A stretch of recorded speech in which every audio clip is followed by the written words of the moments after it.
Hello and welcome to ScreenHour with me, Mikey. And me, Kieran. Where we discuss the latest releases of films, series and games regarding our own impressions and experiences. In this episode, we thought we'd like to have a look back at shows we used to watch as kids. So we're talking mid to late 90s to early to mid noughties, and see if they deserve like a reboot, a revamp, or even live action versions, because for some reason these days everything's got a live action remake. Yeah, and I feel there's plenty of like animated shows which need like the live action juice, and just, I don't know, needs more money put into them, and like doing them live action, that's not to diminish like the format or the art of animation at all. But like, for instance, you know, just because I'm a big Star Wars geek, is Mandalorian, you know, started off now the last few seasons bringing in really popular Star Wars characters from the Clone Wars to the point where Ahsoka this summer is going to get her own TV show, which is a original creation from the Star Wars Clone Wars animated series. So there's a lot of like, you know, if you've got a good character, and unfortunately, like, you know, I don't see that way, and I know you don't, but it introduces them to a new audience. Like, a lot of people won't watch stuff if it's animated, or they presume it's for kids or something, where like if you do this, it like gives it to a new audience. Yeah, I think in that same vein, I think there's a lot of new sort of, let's say for argument's sake, Disney stuff coming out at the moment, such as like The Little Mermaid and what have you. There's loads of like new sort of live remakes of those coming out now, but I have no interest of ever watching them. But then I suppose Little Mermaid wasn't something it wasn't something I watched as a kid. But now I've jotted down a few. Some of them are like really me, in the sense of like they're very much, there's no huge, like two of them aren't really huge surprises. Well, three of them aren't really. But like, I think they're very much like for the picking. So my first one, and probably my favourite one, Power Rangers. So Power Rangers, I feel he's one of them in the sense that, like, I know we said live action, but like we mean like a bit of a reboot.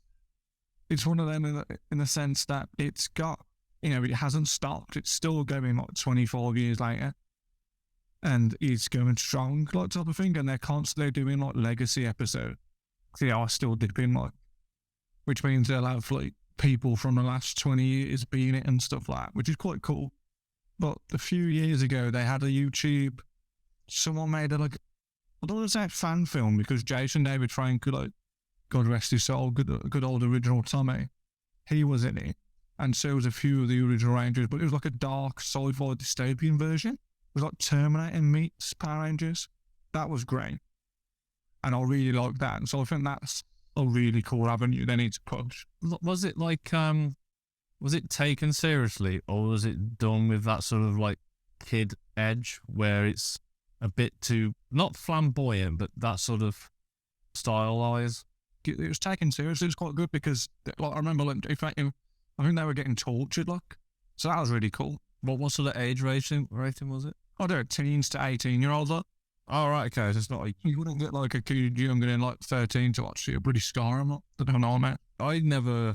I maybe watched 1, 2, 3 or 4 episodes, I say, of Power Rangers, but I never got into it because it was just too... it felt too childish, even though I was a child. Every now and again, me and Kieran have a huge opposite opinions about things, and this is one of those times Kieran's wrong, because Power Rangers are pretty great. It's not. It's crap. It's just badass. It's just fun, like, people just kicking the shit out of monsters. There's like sci-fi tinge to it.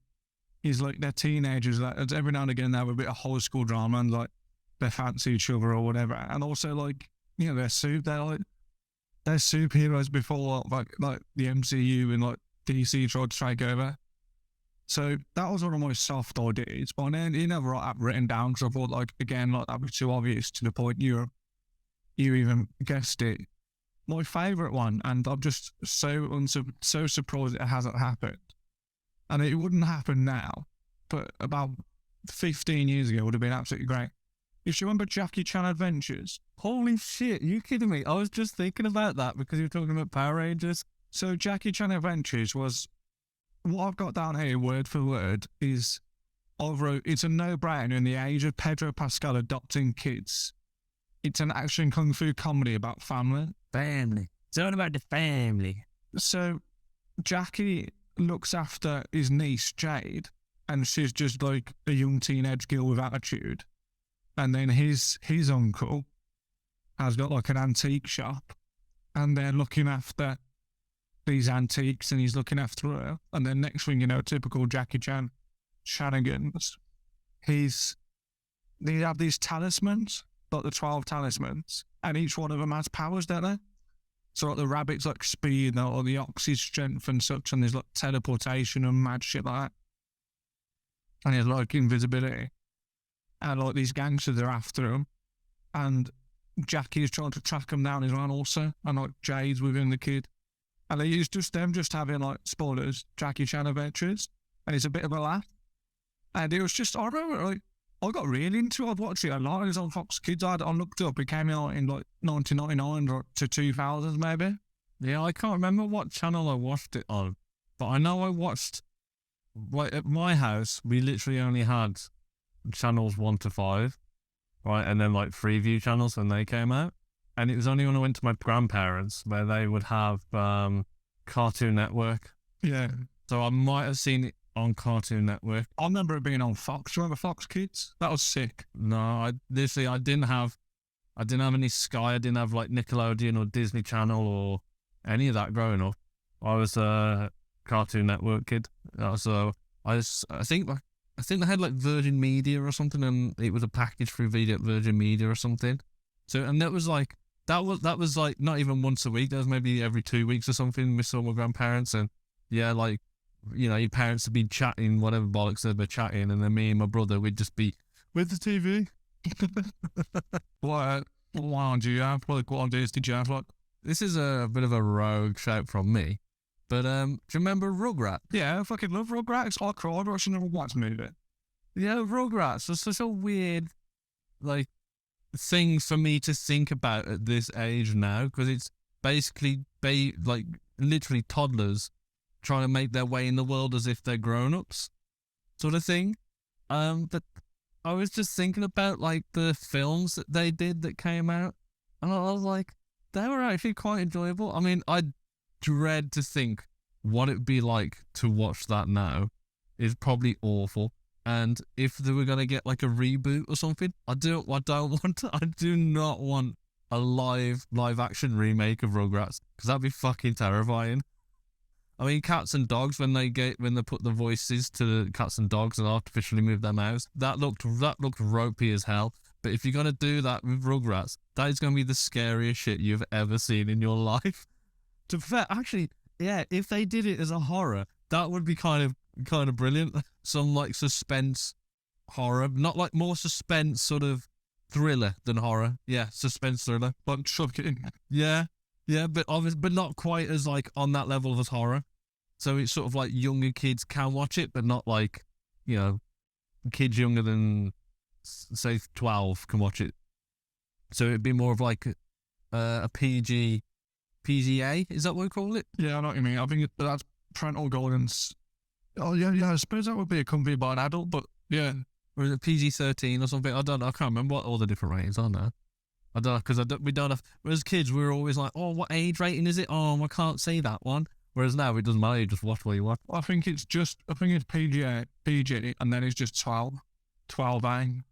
12A, that's it. Not PGA. 12A, that's it. Yeah. But yeah, that would be quite an interesting one, to be fair. But I thought, yeah, I still remember the bit where it goes, I see London, I see France, I see Coco's underpants. Do you remember that bit when they go to Paris? Yeah. The bit what got me when they went in Paris, I found it upsetting, was when like Tommy and Dill are lost in the jungle, and Tommy's like looking after Dill. Yeah. As what was it? Angelica was the older sister, was it? Angelica was like the best friend's kids. I liked Thingy. He was a badass. He was like he was a nerd, but he was a badass. Chucky, he was called Chucky, wasn't it? Yeah, because you got Tommy, Dill, Chucky, and then the twins. Do you remember the twins? They were jerks. Oh god, I saw a meme not too long ago, and it was all of the dads, the 4 different dads, were like just in a swimming pool with like their tops off or whatever, and the caption was, "When we were kids, we thought these were adults. Now they're just your friends." And I was looking at it going, well, yeah, that looks like that, and that looks like me, and that looks like Mikey, and that looks like Dana's. Like, and I was like, oh my God, that's literally who we are. Rugrats does have like special heart, like place in my heart, man. Used to watch it.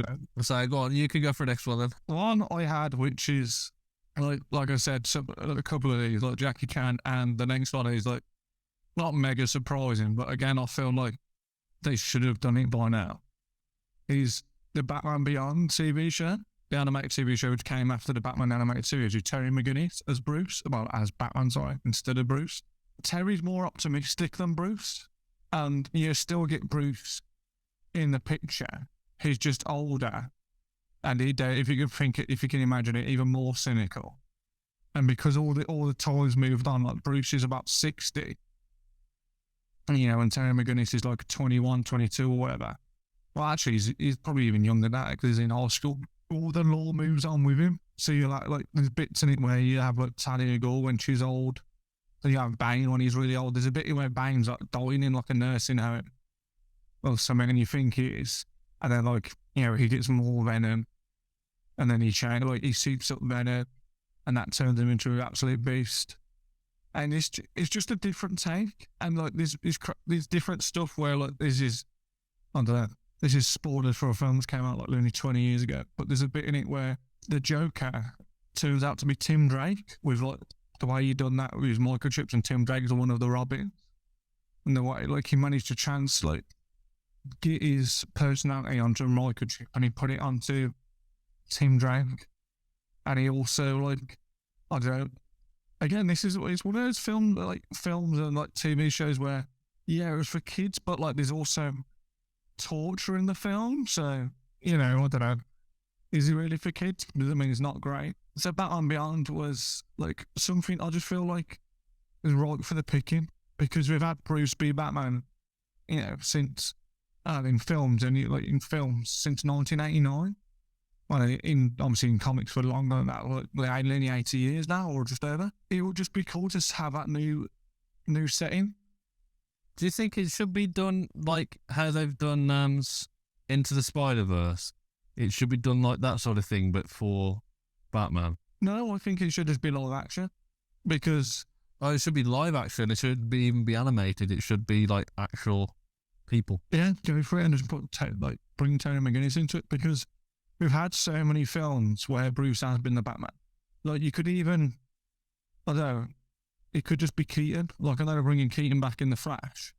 But Keaton's old now, man. Like, I'll Google now or whatever. But, like, Keaton's got to be at least mid-60s. I think it should stay animated, because we've already got too many different live action Batman, and there's already too many live action superhero stuff. So I think it should stay animated. And I think that's the charm about Into the Spider-Verse is, yeah, you've got a lot of superhero stuff that's fatiguing the industry at the moment, but Into the Spider-Verse is like, it's something different. Whereas I think that's also the charm about the Batman Beyond TV show. Is it Batman Beyond TV show you're talking about?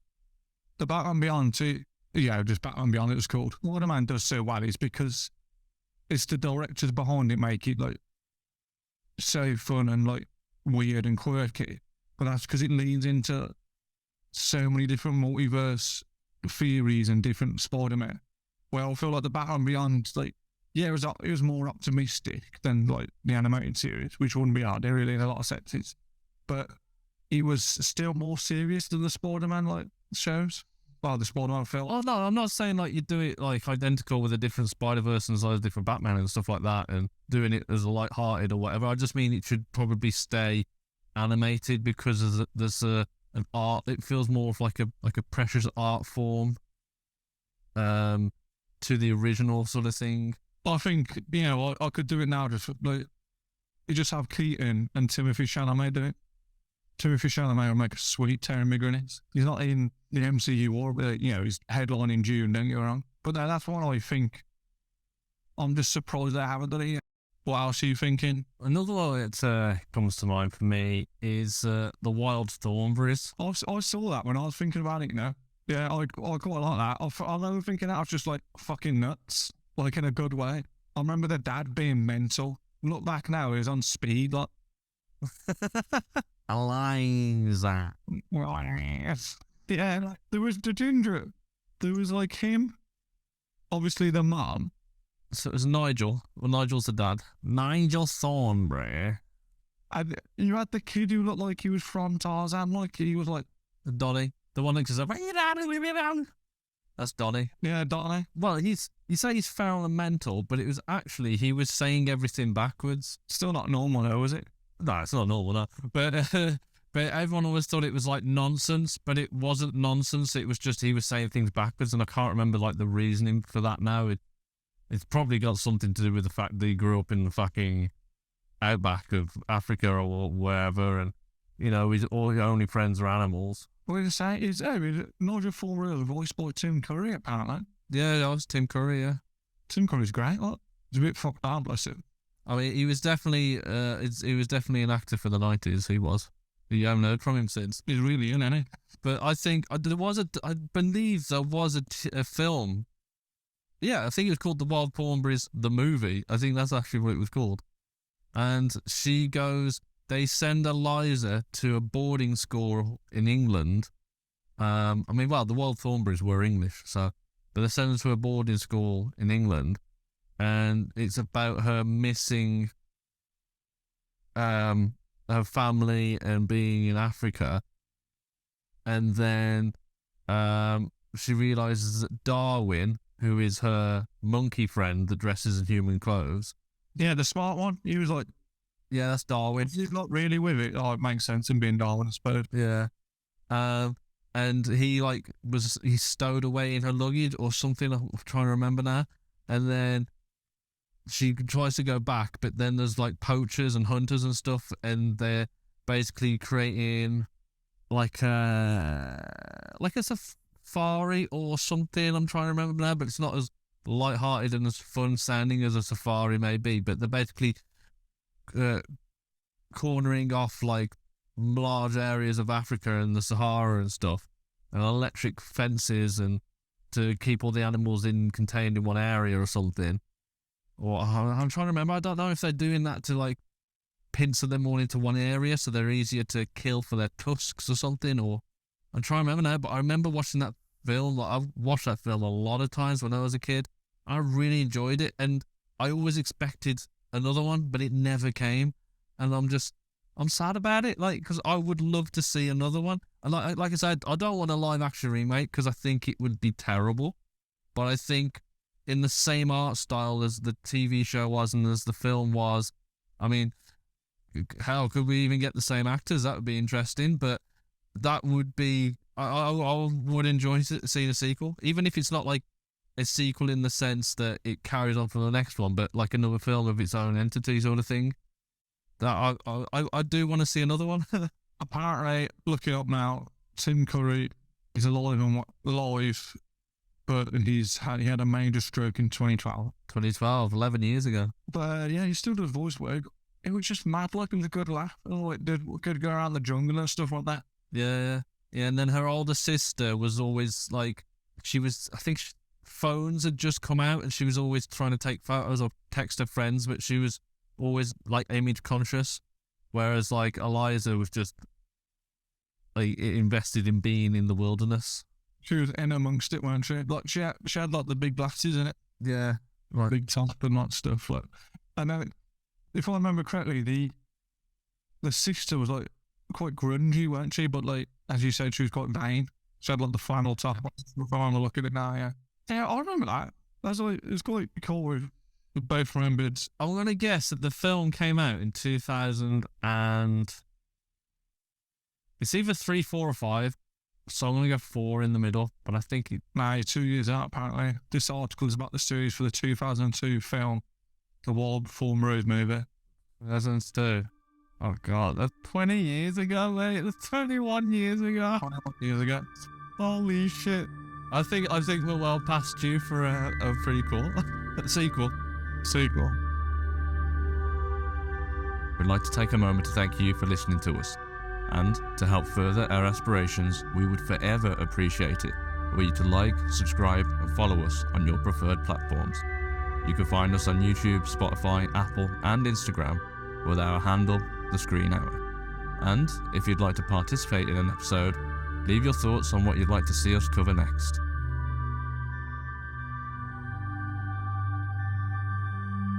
So one I've got, and like, I can't remember much of it, but I remember I had a load of the action figures. I'm thinking to myself, it was just badass, like, and it was very of its time, but it was cool.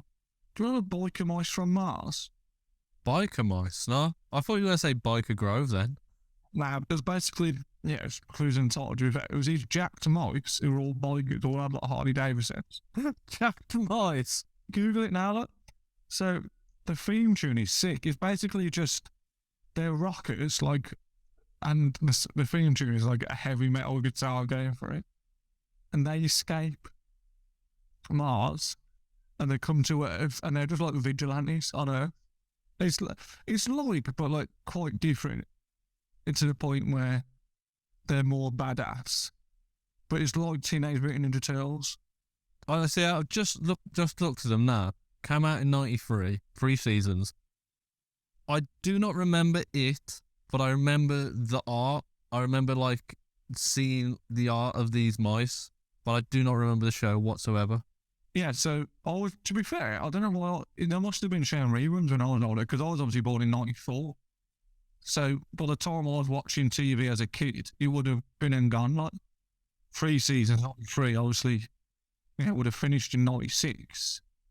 So, again, I just remember it being weird. Like, it's very sci-fi, and it was, yeah, they're from Mars. So that was cool. Another one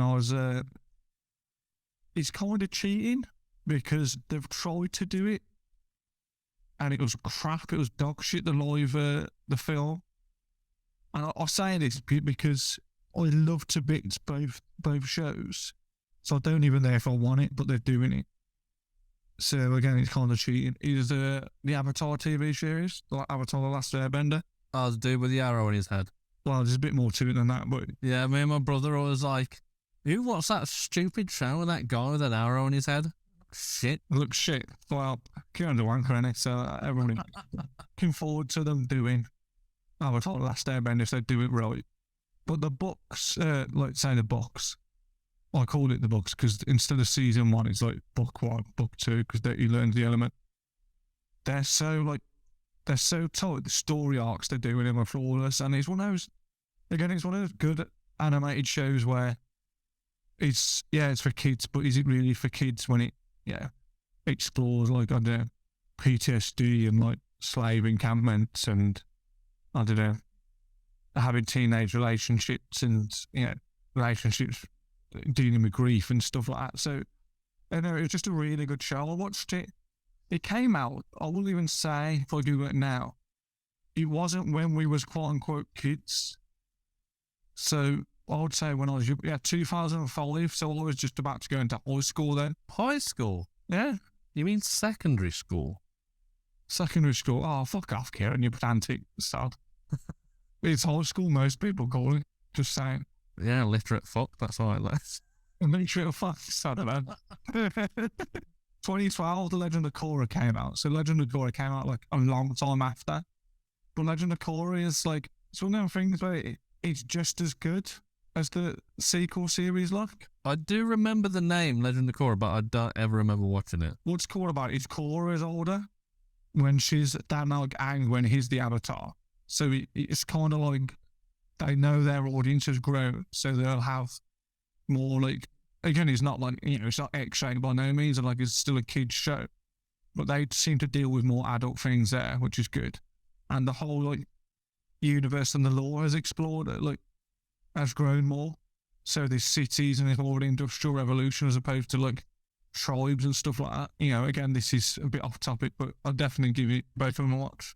Especially because soon, like I say, Netflix will be releasing their live action version. But no, I can't. What, you haven't watched either one of it? No. Like I said, they were probably on channels I didn't have, so that's why I wasn't able to watch them. Yeah, I suppose the internet was a bastard around about that. I downloaded it. I honestly watched, no joke. I watched Legend of Korra like 3 years ago. How old are you? And I thought it was great. I watched it when it was been and gone, but now what ones have you got? Well, I've partly mentioned it. I think I was more enthusiastic talking about that than I was talking about fucking Dungeons and Dragons. But, Scooby-Doo. Where's Scooby-Doo gone? I want to see more Scooby-Doo. And I think, yeah, the live action... They're constantly doing Scooby-Doo here. I remember this last Scooby-Doo film. Let's have a look. The last Scooby-Doo film, I think, was 2007. Well... Okay, live action, Freddie Prinze Jr., Sarah Michelle Gellar, Linda Cardinelli, Shaggy, who plays Shaggy? Matthew Lillard. Matthew Lillard, that's it, thank you. Literally, I had his name right there, like I could see it, but I couldn't say it. Unfortunately, they're a bit older than teenagers now. Why wasn't there a third one? Yeah, okay, Monsters Unleashed wasn't as good as the first one they did, Spooky Island, but... Spooky Island wasn't incredible either, but they had charm, they had like a funness about them, and I still remember I can look at myself naked.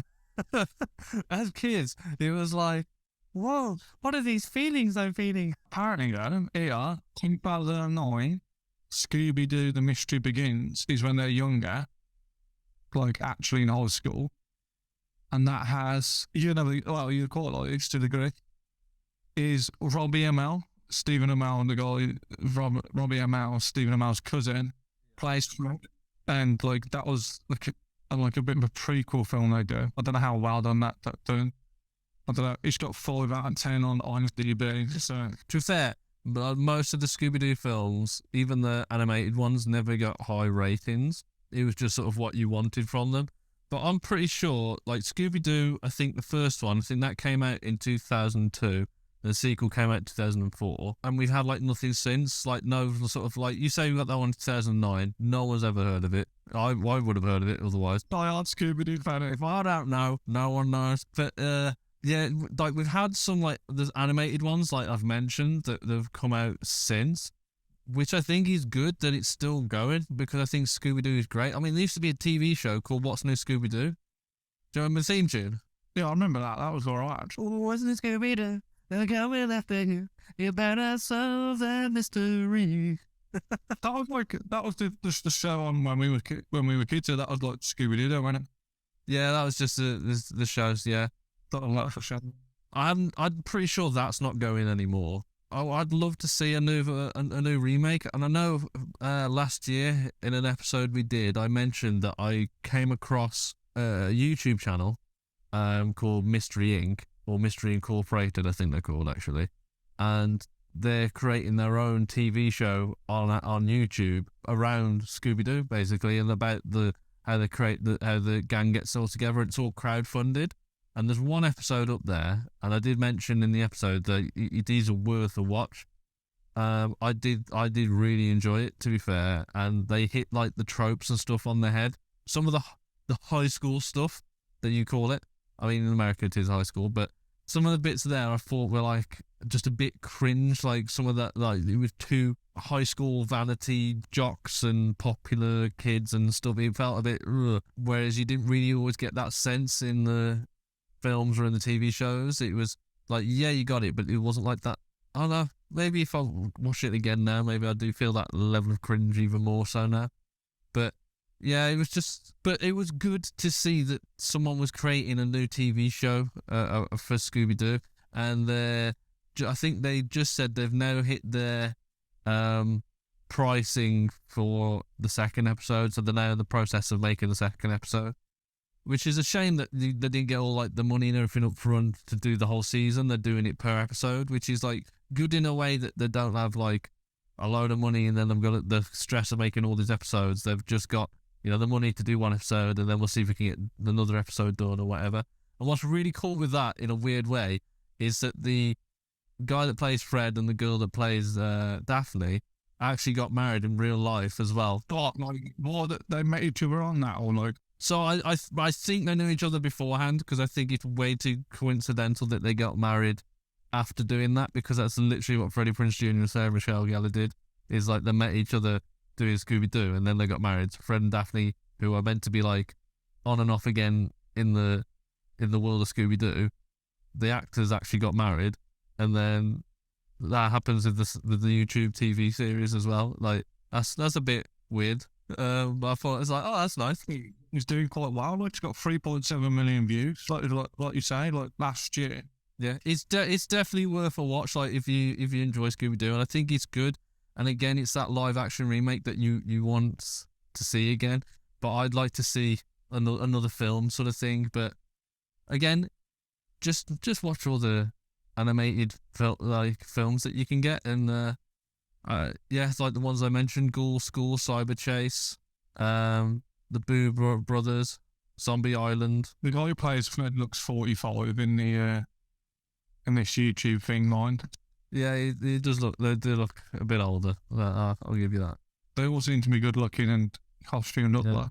And what's good as well is they do Scooby because live, like I mentioned earlier about using animals with human voices and stuff, where like in a cartoon and stuff you can make it work, but when it's live action it looks ropey as. It's just a turbine dog and it looks cool. Yeah, well, what they do in the YouTube series is they Shaggy, the actor that plays Shaggy, talks to Scooby as if Scooby understands him, but Scooby is still a dog, right? So like the dog will sort of like wince or moan or something, and the Shaggy character will sort of be listening to it as if Scooby's talking to him. So, you know, and it's the whole Shaggy's a stoner, and like they play on that. It's good because it makes sense, like, because everybody talks their pets, like, I talk to my dog, and like, you know, if they just frame Scooby like he's a more dopey and cute lassie, you know, it would work well, wouldn't it? I've got like one which I looked up on, I remember watching it on CBBC back in the day, and it was Totally Spies, which was basically Charlie's Angels for kids. Totally Spies? Yeah, that was just Charlie's Angels for kids, which I feel like they haven't done a new version of that. So I feel like that will just be absolutely cool. You know, while spies never go out of fashion. To the point where another one I thought of, and this will you be like, this will pander to you more than anybody, I think. Kim Possible was great, and they just needed to do a lot of action versions of that. But get Christopher McQuarrie to do it, or just get fucking, I don't know, get the guy, Paul Greengrass. Just get Paul Greengrass to get Christopher McQuarrie to do it, and tell him he's making it for his teenage daughter if he's got one or whatever. And that's what he needs to aim for. Because Kim Possible was sick. Yeah, to be fair, that would make good live action, actually. Especially if it's done seriously, such as, you know, as you say, Christopher McQuarrie that does Mission Impossibles. You know, if it's done with that same stylization, but for Kim Possible, that would be pretty cool. So what, like, in a similar vein, not like, you don't want to have to be mega serious, but like serious to the point was what I really loved when I was a kid, and I'd only done 2 films of it. And it wasn't like a kid's TV, like an animated thing, but it was good. Was Cody Banks. You ever watch that? Cody Banks. Cody Banks is sick. I had Cody Banks 2 on DVD when he was still in London. I watched that fucking loads, mate. It was like one of the first DVDs I had. I definitely watched the first one more than watched the second one, mostly for the chick in the red suit. Chick in the red suit. I don't know my first bird. I was watching Cody Banks. There's Cody Banks. When she's in the loft, I first experience lust. Yeah, looking experience lust watching that. So yeah, Impossible in a similar like I don't know tone and vibe of Cody Banks, I feel like would hit really well. Oh, I remember his glasses as well. You put the glasses on and you tap it, and there's X-ray, and you can see the lady's underwear. I was like, "Good, yeah, we saw about them." Yeah, exactly. That's what I mean. Like that was. It was very like. It was surprising. Might be quite problematic now. Like, thinking on it now, but you are, yes. But I mean, even just like the opening scene where he's skateboarding down the hill and stops the car, and then like he just skateboards off and no one really notices. Like, well, the woman's holding the baby. She's like, my baby. She turns around and the kid's gone. And it's like, oh, it's the makings of a hero. And then that was to be fair, that was one of the best things about being kids when you'd watch sort of the origin stories of these spies. So you see them go to spy camp, right, and they learn all these different things. You're like, why can't I go to spy camp? This is bullshit. Yeah, because they'd say it was like normal camp and they'd like pretend to do woodwork and stuff like that, and they'd be like bombs and magic, wouldn't they? Yeah, literally designing bombs and zip wires and stuff, or you know how to attach yourself to a ceiling and like all these. Oh, that was Agent Cody Banks. Yeah, that was sick. The second one has like a really cool action scene at the end. It was it Hannah from S Club? Yeah, one of the chicks from S Club in it was in it, Hannah. Yeah, she was fine. And like she's like a cover out is that they're in like a orchestra. Yeah, so say it's a musical school, isn't it? Yeah, that's it. Playing War, what is it good for or something? Oh, they're playing War, like War. Yeah. Good God, y'all. What is it good for? Well, that just reminds me of Rush Hour now. Which what else have you got? What if I was to say to you, 3, 2, Well, Thunderbirds. yeah, it's Thunderbirds. So we have had some live action remakes of Thunderbirds, and they were pretty dire. I listened to the Thunderbirds theme the other day because me and Charlotte went through because Busted was announced they were touring again. We started listening to their music, and Busted done that Thunderbird song, which again, won't win any Oscars for Best Pictures original screenplay song, but it's a sick shit. Thunderbirds, even as puppets on the strings, I used to fucking love that shit. Like I had a full-on Tracy Island, toy set, right? And I had all the different Thunderbirds. And Thunderbird 3 was actually my favourite. Well, Thunderbird 1 was my favourite, but Thunderbird 3 was like, I don't know, it was the one that interested me the most because that was one that went to the moon and went into space and would dock with like its space station. But Thunderbird 1, I thought was sick. Well, it's like a rocket. Yeah, it was just a rocket. I had it I had this huge I'm not going to say life size, but it was absolutely huge, like Thunderbird 1. And the wings would fold out and you can open it up and you can go into different compartments within Thunderbird 1.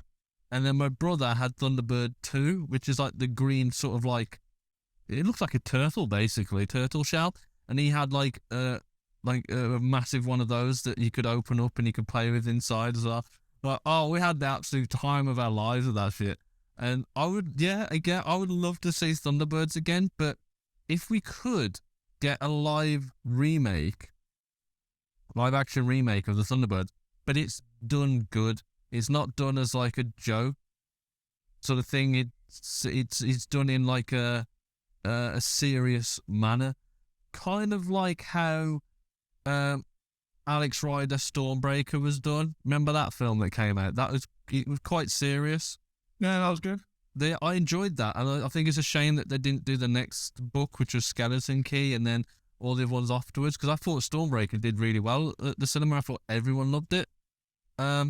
Granted, it's not without its flaws, but if we had like a Thunderbirds along that line, I would enjoy that for sure. I didn't know this. Now you look back, Vanessa Hudgens was like the female protagonist in the Thunderbirds film. Does she play Penelope?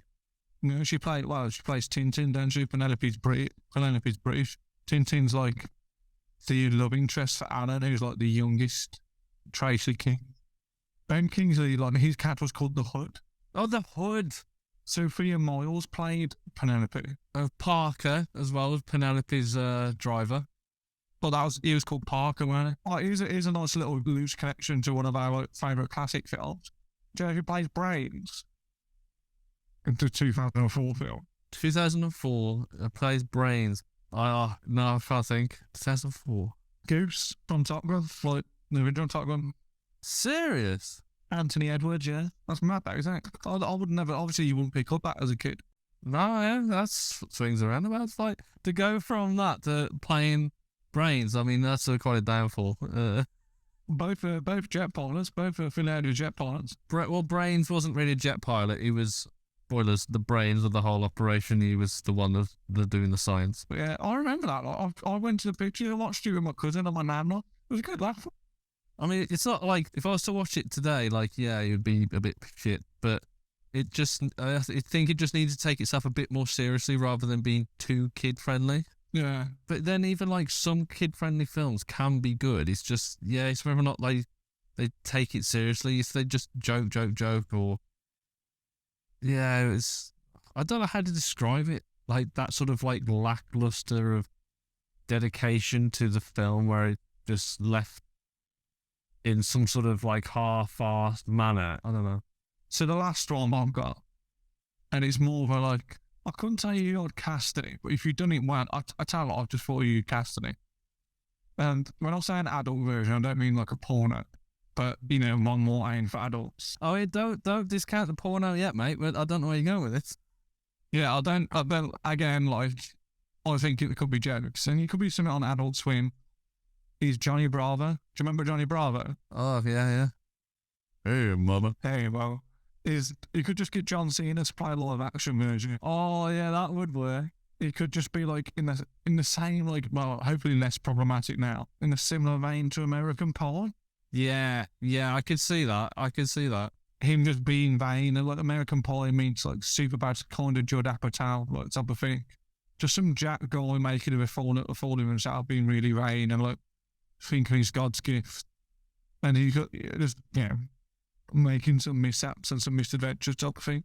I just thought that was weird. I remember just loving it when I was a kid anyway. Yeah, so I think that was a Cartoon Network, or was it Nickelodeon? No, you're right, it was on Cartoon Network. That was Cartoon Network, yeah. I did recently mention it, and I hadn't really thought about it until just now, but Stormbreaker, like, why was there no sequels? I feel like there was one. Again, I'm Googling it now, but I like... There's a TV show now, I think, on Amazon called Alex Rider, but I've never watched it. Maybe I should, I don't know, but I thought that... Is it Alex Pettyfer or something? Pettyferlou? That's it, yeah. It was spelled Pettyfer. Pettyfer or something. Alex Pettyfer. Was it Ewan McGregor was in it? Yeah, I think he plays his own uncle. He plays his uncle that dies, and then Damian Lewis plays the villain. That's it. Yeah, I'm looking at it now. Yeah. Yeah, like I really enjoyed that film. I thought it was really good as a kid. Like again, it's like it was a British Agent Cody Banks. Yeah, and I remember there was as kids, like you were watching James Bond, and you were like, oh, I can't wait till I can drive so I can do car chases. But in Alex Rider, he did a bike chase, and I was like, but I can do that because I got a bike. Apparently, he just bombed. Like looking at it now on like the ever so faithful Wikipedia. So according to Wikipedia, the budget was $40 million, and the box office was something between 20 and 23 million. So, but I mean, obviously as a kid, so I wasn't aware of anything, but as a kid, I swear all my friends watched it and we all loved it. Again, I thought it was great. Like, I remember being a kid and like, obviously you don't have your own dispensable income, but I would have watched it again if I was a kid. Like. Yeah, I mean, I watched it several times. Like, I think I got it on DVD I think I got it on VHS.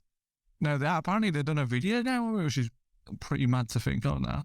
Yeah, I definitely did play the video game. I didn't play it. I would have remembered if I played the video game out. 5.1. No, I remember getting it on VHS now, yeah, because I watched it so much I wore out I didn't wear out the tape, but when you had to always, when you got to the end, you had to like rewind it all the way back. I think I over-rewinded it or something, and it like, every now and again it would jump and it would mess up. It's a bit of a throwback. Robbie Coltrane was the Prime Minister in it. Andy Serkis. I think Andy Serkis is... Yeah, Andy Serkis is in it. Yeah, I think Andy Serkis played like a henchman or something. Henchman, yeah. To Damian Lewis's character. Like Stormbreaker's equivalent of Q is played by Stephen Fry. Yes, he was, yes. And Jimmy Carr played somebody. He was like someone that he was like a handler or something, I think. Yeah, John Crawford, his character name, I was looking at IMDb, but yeah, he was in it. Funny enough, we were saying about it just, if you look at IMDb and scroll down, I'm looking at bloody Stormbreaker, and then below it's like Agent Cody Banks. Yeah, Hilary Duff was in like the first, I remember it. Yeah, Hilary Duff. Oh, my Hilary Duff was lovely. I'll tell you, I didn't know this, Do you know the bad guy, Cody Banks? It's the mummy. Yes, Imhotep. It's Imhotep, like? Imhotep.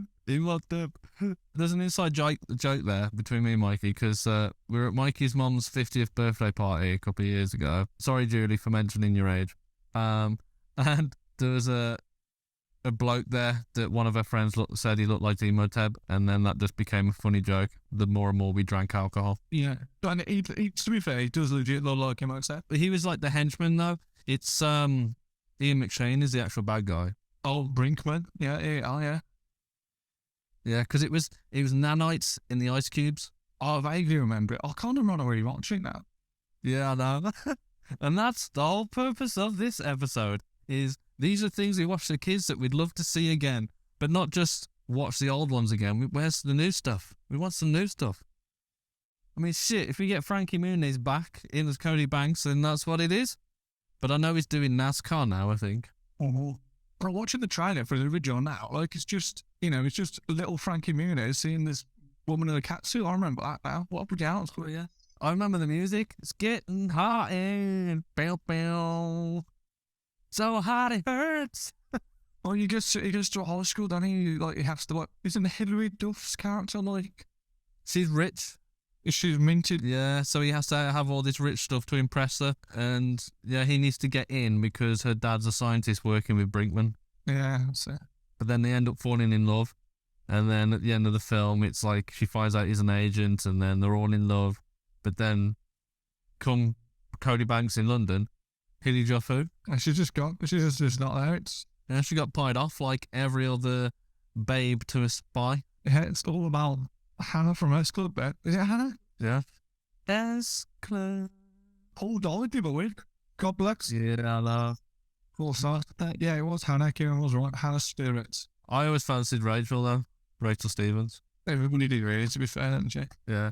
But I think we should leave it there though, because I think we could just keep on going forever. We'll probably leave it there for now, to be fair. But they're ones which just came to me, and the more so ones I loved or I thought they have great potential. Now I think about it, would I want to see Rugrats again?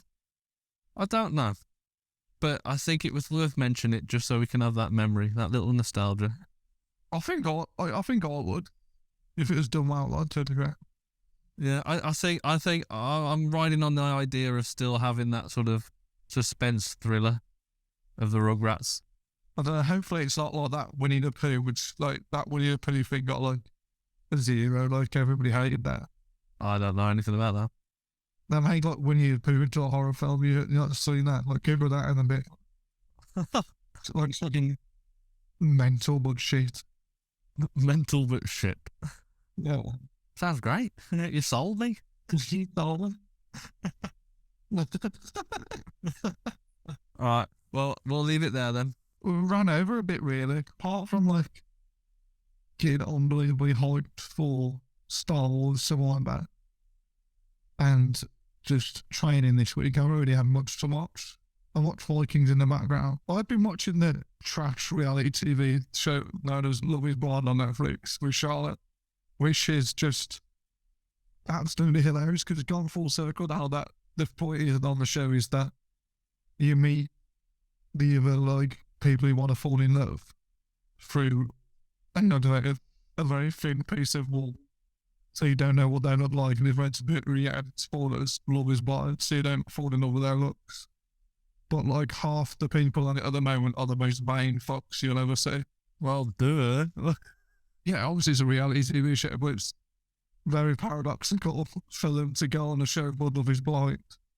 And for them also all be absolutely really good looking, which just, again, don't get me wrong, if everybody was ugly, you probably would have watched it, but I don't know. It's just hilarious because of how bad it is. And sometimes it's nice not to watch a really good drama and don't have to think. But yeah, that's what I've been watching every now and again. Disappointed. I'm not going to argue too much with that, to be fair. There's so much crap out there. Yeah, it's gold. And this stuff gets funded to make more stuff. Meanwhile, the good things, like Stormbreaker, don't get a sequel. Where's the Agent Cody Banks? Where's the Johnny Bravo? Yeah. Why is no one asking the important questions? We'll leave it at that then. So thank you very much for listening as always. We will always and forever appreciate it. Yeah, take you forget it. Well, take care then. Take care indeed. And we'll see you in the next one. See you in the next one. Goodbye. Bye.